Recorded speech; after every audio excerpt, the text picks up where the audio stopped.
안녕하세요. 저는 경기도에 살고 있는 30대 여자입니다. 저는 치과에서 페이 닥터로 일하고 있어요. 오늘은 오전 진료만 있는 날인데 진료를 끝내고 사연을 듣다 문득 저의 이야기도 들려드리고 싶어서 사연을 쓰게 됐어요. 긴 이야기가 될 수 있지만 잘 들어주세요. 잠시 집안 이야기를 하자면 부모님이 다 살아계신 남편과는 달리 부모님은 제가 어렸을 때 이혼하셨고 전 엄마가 키워주셨어요. 하지만 엄마와 보낸 시간은 길지 않았죠. 제가 중학생이 되던 해에 갑작스러운 심장 발작으로 인해 손 쓸 틈도 없이 돌아가셨거든요. 그때부턴 할머니와 이모가 저를 돌봐주셨고 할머니가 돌아가신 후론 이모가 결혼까지 하지 않으시고 저를 친딸처럼 애지중지 키워주셨어요. 사실상 전 고아였지만 이모의 넘치는 사랑을 받으며 고아라는 서러움 없이 잘 자랄 수 있었어요. 전 치과 의사가 되었고 선배 병원에서 페이 닥터로 지내고 있었죠. 그러던 어느 날 친구가 불러 나갔는데 그곳엔 친구의 지인들이 있더라고요. 그 자리에 남편이 있었고 대학 교수님이라고 하더군요. 첫 느낌은 나쁘지 않다 정도였어요. 술 한잔하며 이야기하다 보니 말이 잘 통한다고 느꼈고 남편 역시 그렇게 느꼈는지 자리가 끝날 때쯤 저에게 연락처를 물어보더군요. 저 역시 남편이 괜찮았던지라 연락처를 주었고 그렇게 연락을 주고받던 저희는 연애를 시작하게 되었습니다. 연애가 길어지니 자연스럽게 결혼 이야기가 오갔고 어머님 눈에는 고아인 제가 당신 아들보다 모자라도 한참 모자란다고 생각하셨는지 계속 트집을 잡으시더라고요. 워낙 사소한 것으로 잡힌 트집이라 자세히 기억도 나지 않네요. 아무튼 어머님은 계속 시비 가득한 트집을 잡으셨고 남편이 그럴 때마다 끊임없이 저의 편이 되어주며 저를 보호해 주었어요. 고아인 것이 전염병도 아닌데 생트집을 잡아대는 어머님을 보며 결혼은 망설이지 않았다면 거짓말이겠죠. 전 심각하게 결혼을 망설인 순간도 있었지만 적극적인 남편의 구애로 결국 결혼을 하게 되었어요. 어머님은 여전히 절 탐탁지 않아 하셨어요. 가끔 주말에 시댁에 가는 날이면 오직 남편만을 지켜 세우느라 바쁘셨고 전 무시하기 일쑤였죠. 그날도 오랜만에 시댁 방문을 했고 전 갑자기 감기 기운이 올라 다른 때보다 컨디션도 좋지 않고 조금 날이 서 있었어요. 우리 교수님 오셨어? 어디 아픈 데는 없지? 네, 없어요. 전 괜찮은데 이 사람이 감기 기운이 있어서 컨디션이 안 좋아요. 오늘은 식사는 안 하고 그냥 갈게요. 감기? 그러면 쟤는 빼고 오지 그랬어. 아이 정말 안 되겠어. 아들, 넌 오늘 집에서 자고 가고 쟤는 얼른 집에 보내. 혹시라도 우리 아들 감기라도 옮으면 어떡해? 한 번은 그런 일이 있었어요. 결혼하고 얼마 지나지 않아 시댁에 가야 할 일이 있었는데 그때 전 몸이 좋지 않아 참석하지 못하고 남편만 보낸 적이 있었거든요. 병원에서 수액을 맞고 있는데 어머님이 전화와 노발대발을 하더라고요. 배운 것이 없어서 그렇다며 정상적인 어른이라면 해선 안 될 말까지 하시는데 그때 정말 싸울 기운이 없어 듣고만 있었더니 남편이 어머님께 화를 내는 소리와 함께 전화가 끊기더군요. 그 후 상황이야 듣지 않아도 뻔했고 이번엔 이런저런 소리 듣고 싶지 않아 꾸역꾸역 남편과 함께 왔더니 교수 아들 감기 걸릴까봐 방금 온 아픈 며느리는 집에 가라뇨. 참 기가 막히더라고요. 저도 잘 알고 있었습니다. 어머님이 저를 탐탁지 않아 하신다는 것을요. 하지만 이런 대우를 언제까지나 참고 있을 수만은 없었습니다. 갈 때 가더라도 한마디 하고 가려는 찰나 저보다 더 화가 난 듯한 남편이 언성을 높이며 어머님께 쏘아붙이더라고요. 어머니, 제발 좀 그만하세요. 이 사람이 왜 이 몸을 해서 여기까지 왔는지 몰라서 물으세요? 다 어머니 때문이잖아요. 어머님이 이 사람을 계속 꾸짖으시니까 이 사람도 무리해서 온 거라고요. 그런데 그런 사람한테 혼자 가라뇨? 최 교수, 엄마는 그런 게 아니라 정말 우리 교수님이 감기라도 옮을까봐 걱정되어서 그랬어. 엄마는 최 교수 걱정되어서 그런 건데 이게 이렇게 화낼 일이야? 그깟 감기 좀 걸리면 어때서요? 아, 됐어요. 저희 이만 가볼게요. 한동안은 집에 오는 일은 없을 것 같아요. 어머니 말씀대로라면 아버지나 어머니한테 감기라도 옮기면 큰일일 테니까요. 가자, 여보. 인사드린다고 괜히 입 열지 마. 그러다 어머니 감기라도 걸리시는 날엔 큰일 나니까. 안녕히 계세요라는 그 뻔한 인사도 하기 싫은 제 마음은 어떻게 알았는지 제 입을 막아주고선 제 손을 이끄는데 얼마나 든든했는지 몰라요. 집으로 돌아가는 차 안에서 제가 감동을 하여 젖은 눈빛으로 남편을 바라보니 이렇게 말하더군요. 내가 대신 사과할게. 미안해, 여보. 어머니가 원래 저런 사람은 아니었는데 왜 저러시나 모르겠어. 어머니 눈엔 내가 당신한테 한참 모자란다고 생각하시겠지. 당신에 대한 자부심이 대단하시잖아. 당신 같은 여자가 어디 있다고. 내가 미안해, 정말. 아니야, 나 진짜 괜찮아. 아니, 괜찮아졌어. 사실 나 어머님께 따져 묻고 다신 시댁엔 발길도 안 해야지 했었거든? 그런데 당신이 나서서 그렇게 해주니까 속이 확 풀리는 거 있지? 우리 남편 역시 든든해. 매번 내 편 해줘서 고마워. 당연한 거지. 당신 마음 100번 이해해. 그래서 하는 말인데 굳이 무리해서 우리 집에 갈 필요 없어. 나의 아들이니까 어쩔 수 없이 가끔은 가야 하겠지만 당신은 당신 마음 가는 대로 해. 이런 대접 받으면서까지 며느리돌이 다 하라고 하고 싶은 마음은 없으니까. 알겠지? 이렇게까지 말해주는 남편을 보고 있자니 파혼하지 않고 결혼까지 하길 잘했다는 생각이 들더라고요. 지금 저의 눈에 비친 남편은 누군가의 아들이 아닌 완벽한 저의 편, 든든한 제 가족이었으니까요. 어쨌든 전 그날 이후 어머님의 연락은 일절하지 않았어요. 저를 탐탁지 않게 여기는 어머님께 갖은 아양을 떨며 잘 보일 생각이 전혀 없었기 때문이죠. 그저 최소한의 인간 도리만 하며 지냈어요. 그러던 어느 날 어머님이 연락도 없이 제가 근무하고 있는 병원으로 찾아오셨더군요. 제가 그리도 마음에 들지 않는다고 하시던 분이 또 의사 며느리는 자랑하시고 싶은 것인지 친구분들까지 대동하시고요. 어머님의 그런 행동이 참 이해가 되지 않더군요. 갑자기 밀고 들어온 것도 기가 차는데 그 뒤 이어지는 말과 태도는 더 어이가 없었어요. 어머님, 연락도 없이 무슨 일이세요? 치과에 왜 왔겠니? 여기 내 친구들인데 검진해야 한다고 해서 내가 데리고 왔다. 한번 살펴보고 치료해야 할 거 있으면 치료 좀 싹 해주렴.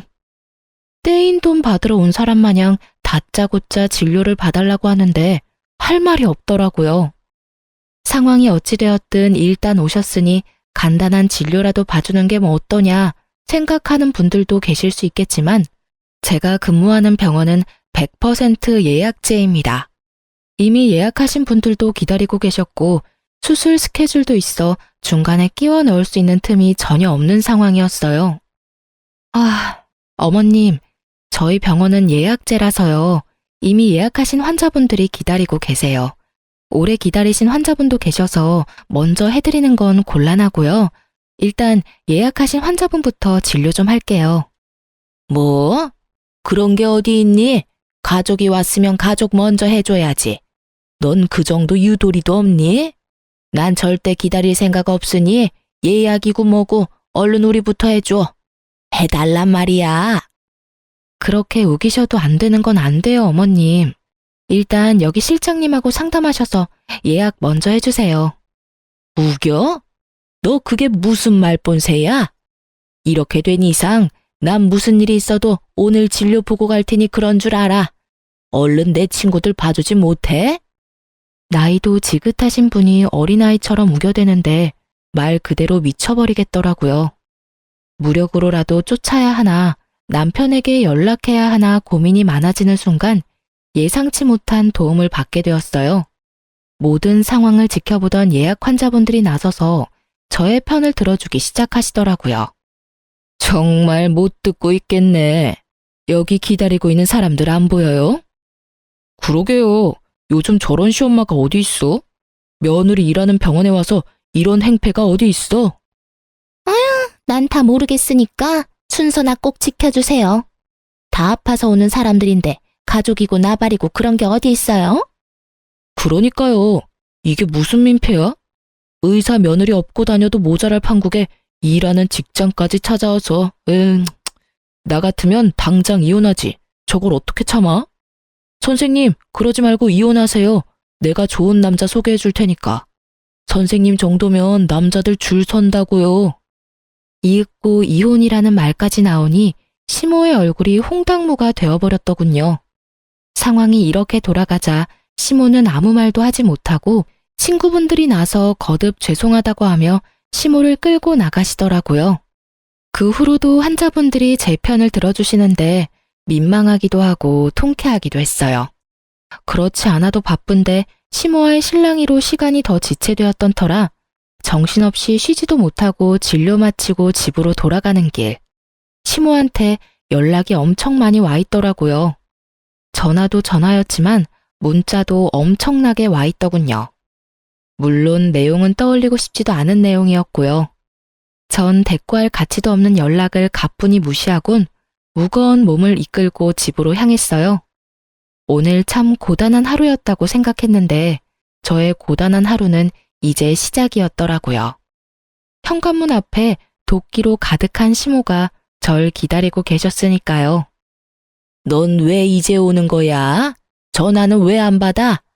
아니, 도대체 최 교수한테 뭐라고 했길래 비밀번호를 못 알려준다고 그러는 거니? 네가 뭔데 내가 이런 수모를 겪어야 해? 이게 무슨 망신이냐고. 이렇게 쏟아내던 시모는 제가 가까이 다가가자 다짜고짜 뺨을 날렸죠. 정신이 멍해지고 그 어떤 말도 생각나지 않더군요. 그때 시모 입에서 제 정신을 깨워줄 말들이 쏟아져 나오기 시작했어요. 이런 버르장머리도 없는 년. 네가 감히 내 친구들 앞에서 내 망신을 줘? 그깟 이빨 좀 봐주는 게 뭐가 그리 힘들다고? 이래서 부모 없는 것들은 티가 난다니까. 괜히 내가 널 싫어한 게 아니라고. 네가 그렇게 본데 없이 굴면 하늘에 계신 네 부모만 욕먹는다. 내가 너 이렇게 못 배운 티 낼까 봐 널 받아들이기 싫었어. 알겠니? 내 친구들 앞에서 무슨 망신이야? 그간 쌓아왔던 내 위신이 한 방에 무너져 내렸어. 너 어떻게 책임질 거야? 그걸 왜 제가 책임지나요? 애초에 어머님이 무대포로 밀고 들어오셔서 이 사달이 났잖아요. 그리고 여기서 왜 저희 부모님을 들먹이세요? 그럴 자격이 있다고 생각하세요? 이것 봐. 이 순간에도 눈 똑바로 뜨고 말대꾸하는 꼴이라니. 되먹지도 못한 것이 독하기까지 해. 눈물 한 방울 흘리지 않고 어른 노려보는 것 좀 봐라. 그렇게 노려보면 내가 무서워할 줄 아니? 왜 네 부모를 들먹이냐고? 내가 불쌍해서 그런다. 이런 것도 자식이라고 낳고 기뻐했을 네 부모가 불쌍해서 그래. 이 말 같지도 않은 폭언들을 듣고 있는데 정말 어른만 아니면 욕을 하며 딱이라도 때려버리고 싶더군요. 머리 끝까지 화가 올라 온몸이 부들부들 떨리면서 이성의 끈이 끊기려는 순간 다급히 다가오는 발소리가 들렸고 이내 제 앞을 막아서는 남편의 뒷모습이 보이더라고요. 그리곤 정신을 차렸을 땐 절규 소리와 함께 남편의 손에 끌려가는 시모 모습이 보이더군요. 무슨 잘못을 했을까? 도대체 무슨 잘못을 했길래 뺨까지 맞고 이런 말까지 들어야만 했을까? 이런 생각들만 가득했어요. 도무지 이해되는 것이 단 하나도 없었죠. 전 옷도 갈아입지 못한 채 소파에 멍하니 앉아 있었고 남편이 들어오더군요. 여보, 괜찮아? 어디 봐봐. 여기지? 많이 아팠지? 여보, 나 진짜 이해가 되지 않아. 내가 그렇게 잘못한 거야? 이런 취급을 받을 만큼? 아니야, 절대 아니야. 그런 생각은 하지도 마. 당신 잘못은 조금도 없으니까. 앞으로 우리 집엔 가지도 말고 오는 연락도 받지 마. 아예 차단해버려. 맞은 데는 어때? 아, 진짜 너무 속상하다. 내가 좀 더 일찍 왔어야 했는데 미안해. 남편의 걱정스러운 말을 듣고 있는데 그제야 눈물이 나더라고요. 한 번 터진 울음은 멈추지 않았고 남편의 품에서 한참을 울다 잠이 들었어요. 그날 이후 시댁에선 아무런 연락이 오지 않더군요. 남편의 말론 결국 모든 일들을 아버님께 말씀드렸다며 화가 많이 나신 아버님이 시모를 크게 혼내셨다고 하더라고요. 시모가 잠잠해지니 제 삶이 다시 평화로워지더군요. 평화롭다 못해 조용하기까지 했어요. 조용하면 사고 친다더니 그 말은 애들한테만 해당하는 이야기가 아니더군요. 전혀 예상치 못한 장르가 제 인생에 끼어들고 있었으니까요. 그날도 다른 날과 똑같은 날이었어요. 오전 진료만 있는 날이라 다른 날보다 이른 시간에 집에서 나섰고 그런 저에게 샌드위치까지 만들어 챙겨주는 다정한 남편. 모든 것이 완벽했어요. 진료가 시작되었고 그 환자분이 제 앞에 나타나기 전까지는요. 신규 환자로 병원을 찾은 그분은 어머님과 함께 오셨던 친구분들 중 한 분이었고 저에게 멋쩍은 듯 인사를 건네더군요. 잘 지냈어요? 내가 요즘 이빨이 아파서 여기저기 찾아봤는데 선생님이 친절하고 꼼꼼하다고 하길래 염치불고하고 찾아왔어요. 그땐 정말 미안했어요. 우린 당연히 연락뿐 아니라 예약까지 다 했다고 생각하고 따라왔었어요. 그냥 무작정 데려가는 줄 알았으면 절대 따라가는 일은 없었을 텐데. 그때 함께 온 친구들이 다 미안해하고 있어요. 아니에요. 일부러 그러신 것도 아니신데요, 뭐. 찾아주셔서 제가 감사해요. 친구분 이야기를 들어보니 그날 이후 조금씩 어머님과 멀어지다 어머님의 이중적이고 이기적인 모습들에 질려 지금은 따로 연락하지 않고 지낸다 하더라고요. 그럴 만도 하다고 생각하며 진료를 시작하려는 순간 저의 인생을 뒤흔들 믿을 수 없는 말을 하시기 시작하시더군요. 이혼했다면서요? 그런 집안이랑 잘 끝냈어요. 그런 어미 밑에서 자식이 뭘 배웠겠어요? 위자료는 많이 받았어요? 이혼이라니, 위자료라니. 남편이 직접 만들어준 샌드위치가 아직 제 가방 안에 있는데 도무지 이해되지 않는 말들 뿐이더군요. 네? 그게 무슨 말씀이세요? 이혼이라뇨. 저 이혼 안 했어요. 어머님하고는 그날 이후에 연락도 안 하고 지내긴 하지만 남편하고는 사이 좋아요. 잘못 알고 계신 거 아니세요? 제 말을 듣던 친구분은 저보다 더 놀란 얼굴을 하며 말하더라고요. 네? 아닌데. 정말 이혼한 거 아니에요? 네. 오늘 아침에도 출근할 때 남편이 샌드위치도 챙겨준걸요. 그럴 리가 없는데. 아니, 사이가 이렇게 되기 전에 그 집에 놀러 간 적이 있는데 엄청 젊은 여자를 예비 며느리라며 소개해줬었어요. 그러면서 하는 말이 선생님이랑은 곧 이혼하고 바로 그 여자랑 결혼시킬 거라면서 돈 많은 집안이랑 사돈하게 됐다고 엄청나게 자랑했는데. 예비 며느리요? 에이, 그럴 리가요. 저희 남편 외동아들인데 저랑 사이도 좋고 이혼 이야기도 오간 적 없어요. 오해하신 거 아니세요? 그런 걸 어떻게 오해해요. 그날 나가서 밥도 같이 먹었는데 아들이 와서 밥값까지 계산해 줬다니까. 확실해요. 어머, 이게 무슨 일이래요? 누구보다 다정하고 나만을 위해주는 남편인데 도무지 믿을 수가 없었어요. 하지만 친구분 역시 거짓말을 하는 것 같지 않았기에 더욱 혼란스럽더라고요. 어떻게 진료를 마친 것인지 모르겠더군요. 정신을 차려보니 진료는 끝나 있었고 전 남편의 학교를 향했어요. 어떤 말부터 시작해야 할지는 모르겠지만 어찌되었든 남편을 직접 봐야 할 것만 같았어요. 혹여나 남편에게 피해가 될까 싶어 한 번도 찾아가 본 적이 없는 남편의 직장. 남편의 방 앞에 서니 갑자기 긴장이 되더군요. 심호흡을 몇 번 하고 남편의 방으로 들어갔고 그곳엔 저를 보고 놀란 남편과 조교분이 있더라고요. 여보, 웬일이야? 학교는 한 번도 오지 않더니. 그냥 오늘 오전 진료했잖아. 갑자기 너무 보고 싶어서 잠시 들렸어. 방해한 건 아니지? 아니지. 언제든 환영입니다. 아참, 인사해. 나 잘 도와주는 우리 조교. 아주 능력이 좋아. 아, 안녕하세요. 처음 인사드리네요. 저희 남편 잘 부탁드려요. 네, 안녕하세요. 조교분과 인사를 나눈 후 전 남편의 눈치를 살폈어요. 분명 평소와 같은 다정한 남편인데 그런 말을 들어서인지 왜인지 모르게 더 안절부절 못하는 것처럼 보였고 더욱 제 눈치를 살피는 것처럼 보이더군요. 그러면서도 내 남편은 그럴 리가 없다고 강하게 믿으며 집에서 보자고 말을 건넨 뒤 돌아서는 찰나 저의 마음은 무너져 내리고 말았어요. 조교의 손에 낀 반지 때문이었어요. 그 반지는 분명 제가 아는 반지였어요. 얼마 전 남편의 서재를 청소하다 발견했던 디자인이 특이한 반지. 디자인이 워낙 평범하지 않아 정확히 기억하고 있었어요. 곧 다가올 두 번째 결혼 기념일을 대비해 남편이 특별히 절 위해 준비한 깜짝 선물이라고 생각했었기에 더욱 잊을 수가 없었죠. 전 최대한 태연한 척하며 그곳에서 나와 집으로 돌아왔어요. 반지를 보고도 이때까진 모든 것을 부정했던 것 같아요.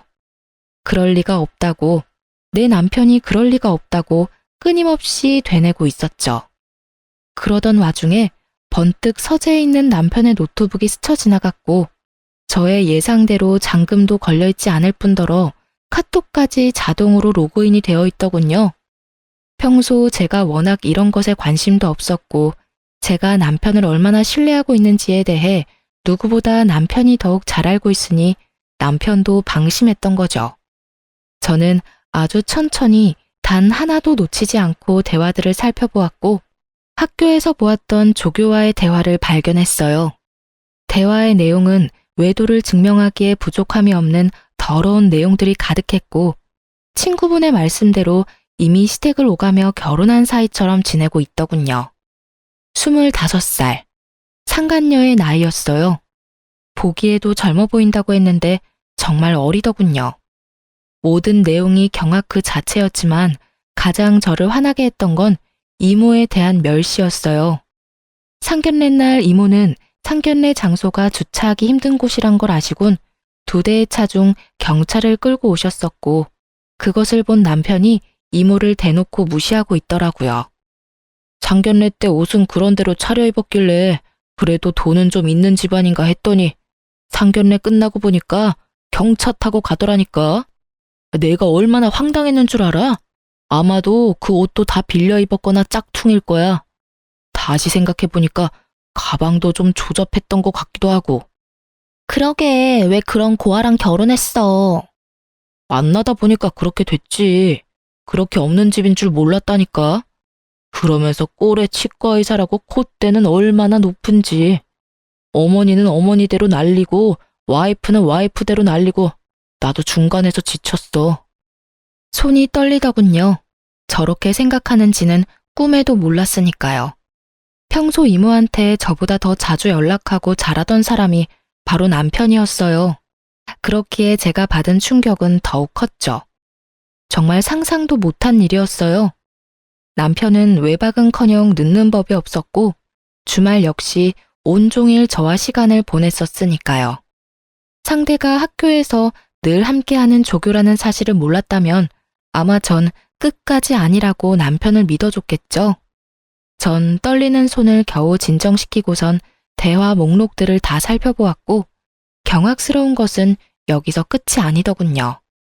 어머님과 나눈 대화도 남아있었는데 그곳엔 저에게 앞으로 절대 연락도 하지 말고 오늘 한 이야기는 절대 아버님에겐 티내지 말고 기다리라고 하더군요.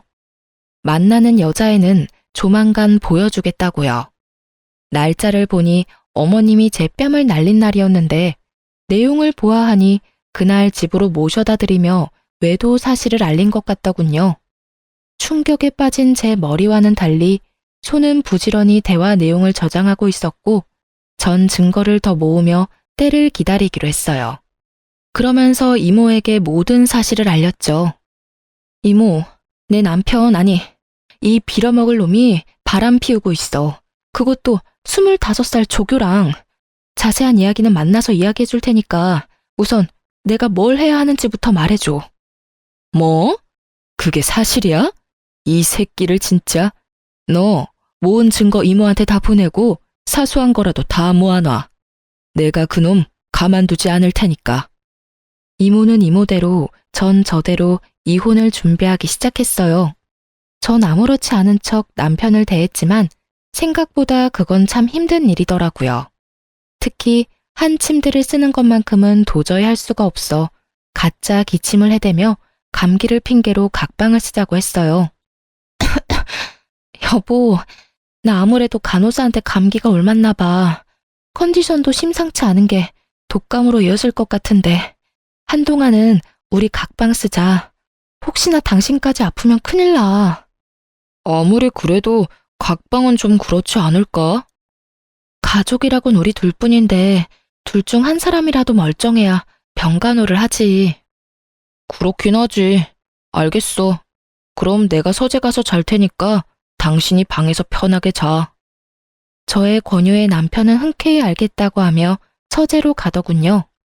그렇게 전 혼자 방을 쓰며 이것저것 이혼을 준비했어요. 일단 병원을 쉬기로 했어요.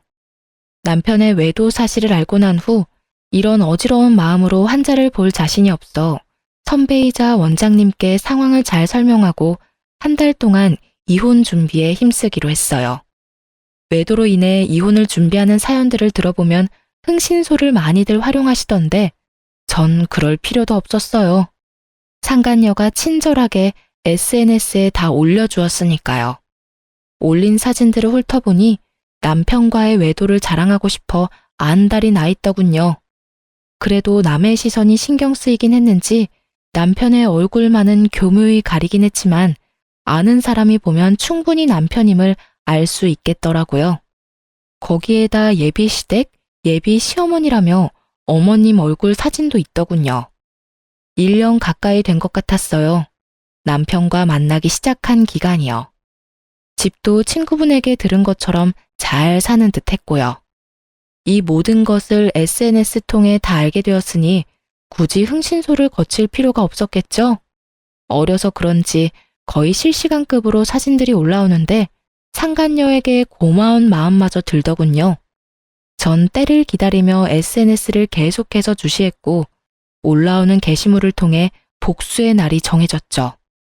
그런 와중에도 남편은 변함없이 저에게 잘해주었는데 그런 모습이 더욱 소름이 끼치더군요. 정확히 일주일 뒤 결전의 날이 왔고 이모와 저는 그 인간들이 모인 장소를 향했어요. 그곳은 다름 아닌 남편과 상간녀의 상견례 장소였는데 여전히 친절한 상간녀가 자신의 SNS 계정에 고급 한정식 식당의 사진과 함께 상견례 정확한 날짜와 시간까지 언급해 너무나 쉽게 알 수 있었죠. 거의 결혼식 못지않게 자랑질을 해대는데 이 정도면 병 아닌가 싶더라고요. 저와 이모가 문을 열고 들어가자 남편은 크게 당황한 표정이 역력하더군요.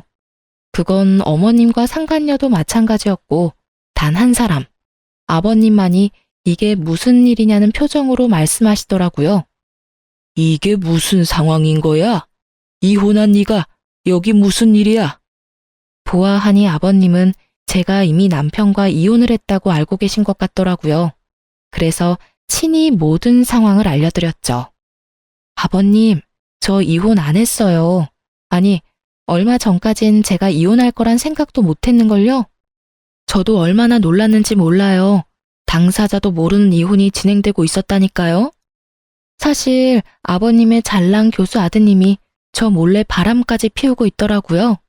거기에다 저랑 결혼한 지 2년밖에 안 됐는데 저 여자랑 바람 피운 건 1년이나 됐더라고요. 제가 저딴 놈을 믿고 결혼 하나는 잘했다고 생각하고 살았으니 제 발등 제가 찍었죠 뭐. 이것까지도 충분히 기가 차는데 이혼도 안 한 남편이 다른 여자랑 이런 상견례 자리까지 만들었으니 제가 안 찾아오고는 못 베기겠더라고요. 그래서 이 모든 상황을 뒤집어 엎으려고 오게 됐어요.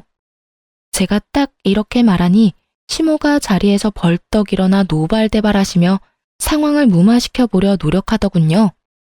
너 그 입 다물지 못해? 여기가 어딘 줄 알고 찾아와서는 헛소리야. 여보, 저 물건 말 믿지 말아요. 아니, 듣지도 말라고요. 사돈, 들을 필요도 없는 말입니다. 저 물건 부모님도 일찍 돌아가셔서 배운 것 없이 자란 물건이라 결혼 생활할 때도 거짓말을 입에 달고 살던 애였다고요. 시모의 이런 노력도 소용이 없었어요. 다들 시모보단 제 입에 집중하고 있었으니까요. 전 시모의 말을 모조리 무시한 채 말을 이어나갔어요. 보시다시피 어머님은 이미 다 알고 계셨어요. 그뿐인가요? 저 불륜녀가 새 며느리 되는 걸 쌍수 들고 반기셨다고요. 아버님 몰래 어머님이 저 상간녀를 집에 불러선 곧 결혼할 예비 며느리라며 친구들한테 소개도 다 마친 상황이었어요. 이혼도 안 했는데 저는 이미 이혼녀 만드셨던데요. 일단 상견례부터 잘 마무리하고 나서 무슨 수를 써서라도 이혼하면 될 거라고 생각한 것 같은데 아버님 참 대단하지 않나요? 그런 말도 안 되는 계획으로 이런 대범한 짓을 벌인 거 말이에요. 제 말을 집중해서 들어주시던 아버님은 제 말이 끝나자마자 화를 내시기 시작했고 이내 상견례장을 박차고 나가버리시더군요. 이 말이 전부 사실이야? 아니에요, 여보. 제 말 좀 들어봐요. 아버지, 다 오해세요. 제발 진정 좀 하세요. 이런 인간 같지도 않은 놈이 감히 이딴 짓을 해? 이게 무슨 집안 망신이야? 두 사람 다 나한테 할 말이 많은 것 같은데 그 말들은 집에서 이야기하도록 하지. 여긴 두 사람이 저지른 일이니 두 사람이 알아서 해결하고 와. 그렇게 아버님이 떠나시고 남은 사람은 상간녀와 상간녀의 가족들, 그리고 저와 이모의 시선을 한 몸에 받고 있는 시모와 남편 놈뿐이었죠. 그렇게 저와 이모는 매서운 눈빛을 두 사람에게서 거두지 않았고 상견례 장소엔 정적만이 흐르고 있었어요. 그 순간 상간녀의 아빠가 다가와 이모에게 고개를 숙이며 인사를 건넸어요. 안녕하세요, 선배님. 오랜만입니다. 그래, 김 검사. 잘 지냈어? 아, 잘 지냈냐고 하기엔 상황이 좀 그렇긴 하네. 그러게요. 이런 상황이 선배님을 만나게 될지는 상상도 못했는데 제가 참 면목이 없습니다. 네, 사실 남편이 그렇게 무시하던 이모는 과거 검사였어요. 엄마가 돌아가시고 저를 맡아 키워주시던 할머니마저 돌아가시고 난 후 이모는 절 도맡아서 키워주셨고 제가 고등학교에 입학하던 해에 본격적인 공부 뒷바라지를 해주겠다며 일을 그만두셨던 거였어요. 그 후 변호사 사무실을 차리셨고 최소한의 의뢰만을 받으며 저에게 온 신경을 쏟아주셨었죠. 상간녀의 아빠는 그런 이모의 후배였어요. 사실 저도 이런 인연까진 몰랐던 터라 놀라웠는데 시모와 남편놈은 놀람을 넘어서 핏기가 사라진 얼굴로 냉수만 계속 들이키고 있더군요. 면목은 무슨, 미리 말 못해줘서 미안해. 사실 우리 조카가 김 검사 딸 사진 보여줄 때 진작 알았어. 김 검사 카톡에 딸 사진이 많잖아. 그래서 진작 알았는데 차마 미리 말을 못하겠더라고. 많이 놀랐지?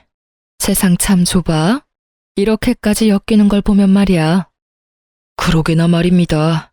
그런데 선배, 딸아이 말로는 집안끼리 격이 맞지 않아 자주 부딪히다 이혼까지 하게 됐다고 하던데 이해가 잘 되지 않네요. 선배네 집이 격이 맞지 않을 리가 없을 텐데요.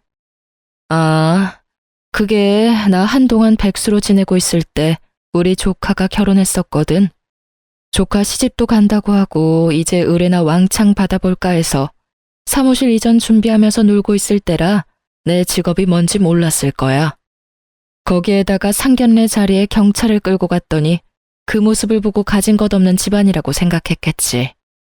아무리 그렇다고 한들 바람 피우는 것도 어이가 없는데 뭐? 우리 조카가 이혼을 해? 내가 지금 어떤 마음으로 저 인간을 살려두고 있는지 김 검사는 상상도 안 될걸? 충분히 상상되는걸요. 저도 지금 생각 같아선 어디 하나 분지르고 싶은 걸 겨우 참고 있으니까요. 이모의 말대로 이모는 사무실 이전을 위해 잠시 쉬고 있었고 빈 사무실만 본 남편은 이모가 작은 사업을 하다가 그마저도 망했다고 저에게 한마디 물어보지도 않고 혼자 지레짐작했던 것이었죠. 거기에다 상견례 자리에 경차까지 끌고 갔으니 그 짐작에 확신했던 것이었어요. 살벌한 두 사람의 대화는 계속되고 있었고 대화를 가만히 듣고 있던 상간녀의 엄마가 벌떡 일어서더군요. 풍기는 포스가 성격이 보통 아니겠다고 생각했는데 역시나 상간녀의 엄마는 상간녀의 머리채를 휘어잡더니 내가 널 이렇게 키웠냐고 소리를 지르며 질질 끌고 가더라고요. 그 뒤를 나머지 가족들도 뒤따르며 남편을 죽일 듯이 바라보더군요. 특히 상간녀의 두 오빠의 눈빛이 아주 예사롭지 않았어요. 저를 배신해가면서까지 그렇게 사랑한다던 여자가 끌려가는데도 남편은 찍소리 못하고 벌벌 떨고만 있더군요.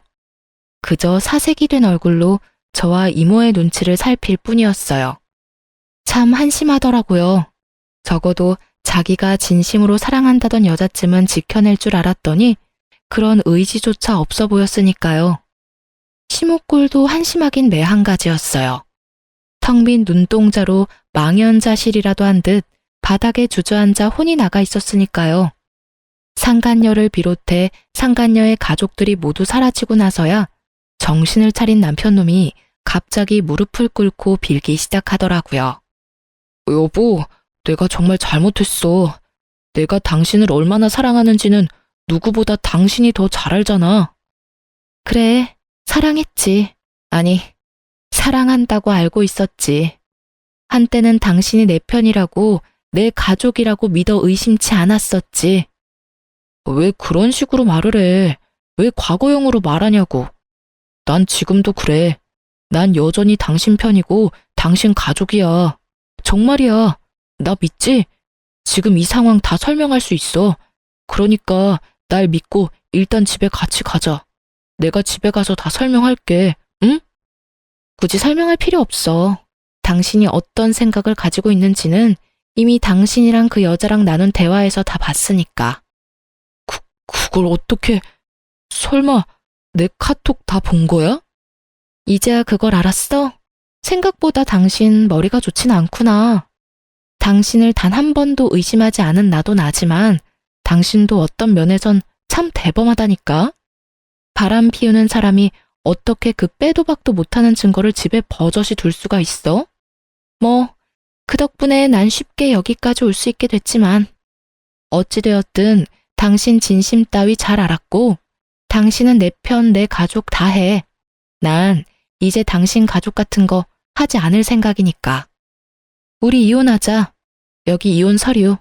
도장 예쁘게 찍어서 법원에서 봐.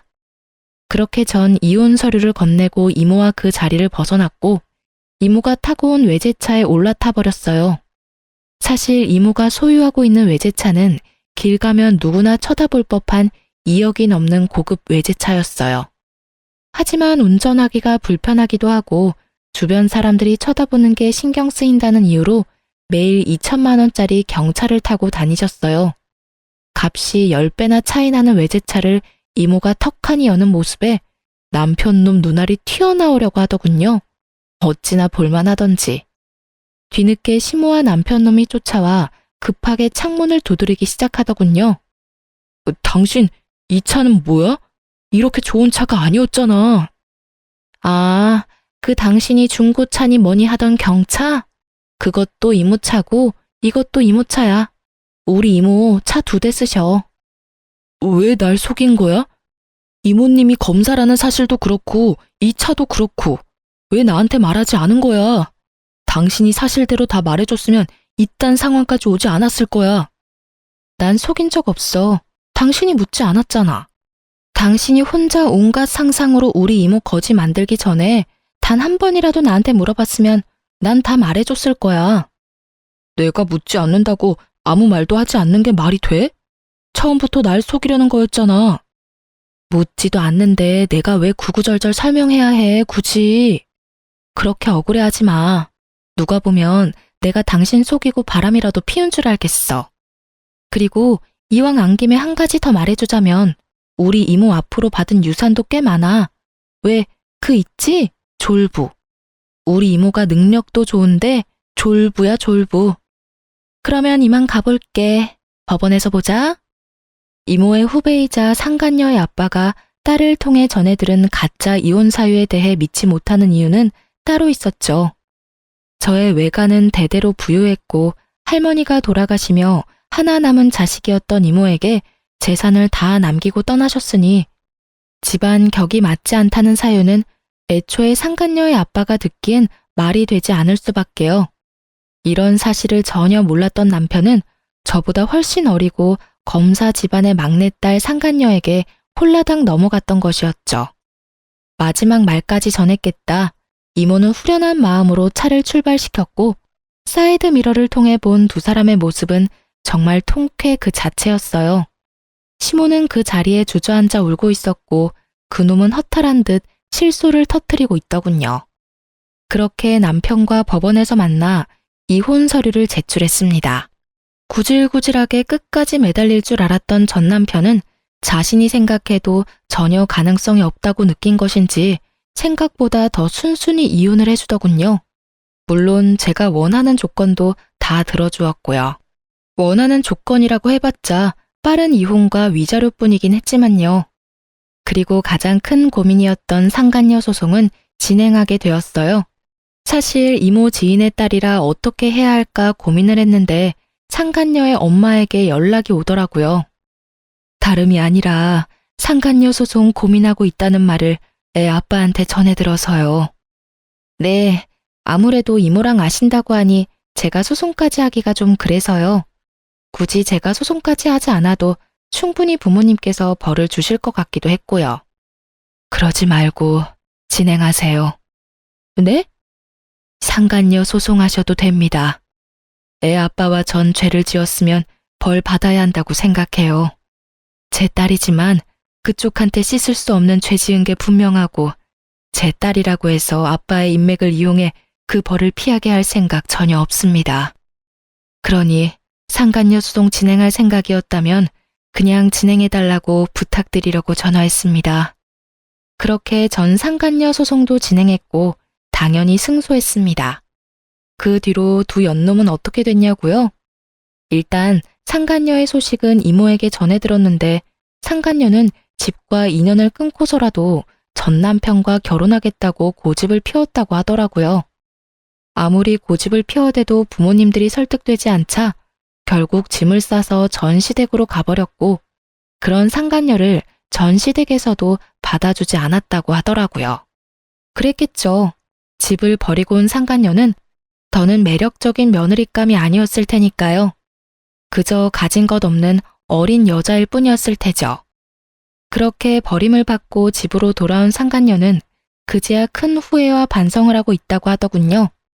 그 반성이 진심인지는 저는 알 수 없지만요. 그리고 전 남편 역시 난리가 났다고 들었어요.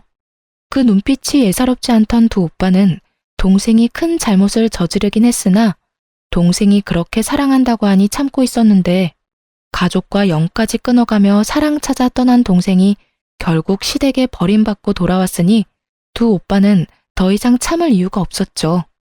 학교로 찾아가 난동을 피웠다고 하더군요. 그 덕분에 조교와의 외도 사실이 학교에 소문이 쫙 나버렸고 전 남편을 볼 것도 없이 보직 해임이 확정된 상태라고 하더군요. 다른 것도 아니고 조교와의 불륜 스캔들이니 그 소문을 잠재울 순 없을 테니까요. 전 치과에 다시 출근했고 이혼 의사 확인서도 제출했네요. 비로소 그 끔찍한 인간과 호적도 따로 쓰게 되었어요. 전 이혼하기 전과 다름없이 잘 지내고 있어요. 며칠 전 저의 은인과도 같은 친구분이 치료를 마무리하시기 위해 오셨는데 이번엔 통쾌한 소식을 가지고 오셨더라고요. 전 시모도 이혼당하게 생겼다며 저보다 더 신나서 말씀하시더군요. 글쎄, 미순이도 이혼당하게 생겼잖아요. 그 자랑자랑하던 교수 아들이 그 대단한 교수직에서 잘렸잖아요. 그때도 난리였다지. 왜 그런 소문은 얼마나 빠르게 퍼져. 그년 오빠들이 학교로 찾아와서 아주 죽기 직전까지 패놨다고 하던데. 그 꼴을 본 미순이 남편이 꾸역꾸역 참고 있던 화가 폭발해서 둘 다 내쫓아버렸대요. 그 동네 사는 다른 친구가 말하기론 신발도 제대로 못 신고 쫓겨나서 울고 불고 빌고 난리였다는데 내가 그 꼴을 직접 못 봐서 얼마나 원통하던지. 그나마 미순이 옹호하던 친구들도 상황이 이렇게 되니까 혹시나 자기한테 빌붙을까봐 다들 연 끊고 지낸다고 하더라고요. 그러게 귀한 남의 자식한테 그딴 짓 하는 게 아니지. 벌 제대로 받았어요, 아주. 이야기를 듣고 있는데 그야말로 완벽한 결말이라고 생각했네요. 전 친구분께 끝까지 감사하다며 제 진심을 전했어요. 이분이 아니었다면 전 감쪽같이 남편의 소름 끼치는 연기에 속아 이혼당하는 그 순간까지 손 한 번 쓰지도 못하고 꼼짝없이 당했을 테니까요. 그것뿐인가요? 그 연놈이 행복하게 살아가는 꼴을 지켜만 보고 있었을 생각만 해도 오장육부가 뒤틀리는 기분이네요. 어쨌든 전 진심을 전하며 또 치료할 일이 있으시다면 꼭 연락 달라고 했어요. 물론 비용은 받지 않았어요. 제 사비라도 들여 치료를 해드릴 생각이었는데 모든 사실을 알고 있는 원장님이 왜 제 돈을 쓰냐며 그분은 앞으로 평생 진료 공짜라고 해주시더군요. 남편 하나 잘못 골라서 그렇지 제 주변엔 저를 사랑하고 아끼는 사람이 많았구나 하고 깨달았네요. 요즘 전 이모의 옆집으로 이사해서 거의 함께 살다시피 하고 있어요. 끼니도 함께 해결하고 이모가 제 집으로 와서 잠도 자주 자고 가고요. 그럴 바엔 같이 살지 왜 하필 옆집인지 궁금해하시는 분들이 계실 텐데요. 그 이유는 바로 이모가 드디어 연애라는 걸 하시기 때문입니다. 왜 이렇게까지 기뻐하냐고요? 이모의 연애 몇 번 본 적은 있어요. 저를 키워주신 세월이 얼만데 그간 연애를 한 번도 하지 않았다고 하면 거짓말이죠. 연애를 하긴 하셨는데 지금처럼 진지하고 느낌이 좋은 이모의 연애는 처음 본지라 요즘 제가 더 설레고 있답니다. 기대하는 바가 아주 커요. 2024년 올해 저의 계획이자 바람은 이모 뒷바라지를 부지런히 해 시집 보내는 것이에요. 이때껏 이모가 저에게 아낌없이 모든 사랑을 베풀어 주셨듯이 저 역시 이모의 뒷바라지를 하며 아낌없이 효도하려고요. 물론 제 인생도 중요하니 열심히 즐기며 살 겁니다. 이렇게 연애 기간보다도 결혼 생활이 더 짧았던 제 이야기도 끝이 났습니다. 어떠셨을지 모르겠네요. 어쨌든 저의 긴 사연 함께 해주셔서 감사합니다. 저는 물러가 볼게요. 오늘도 좋은 하루 되세요.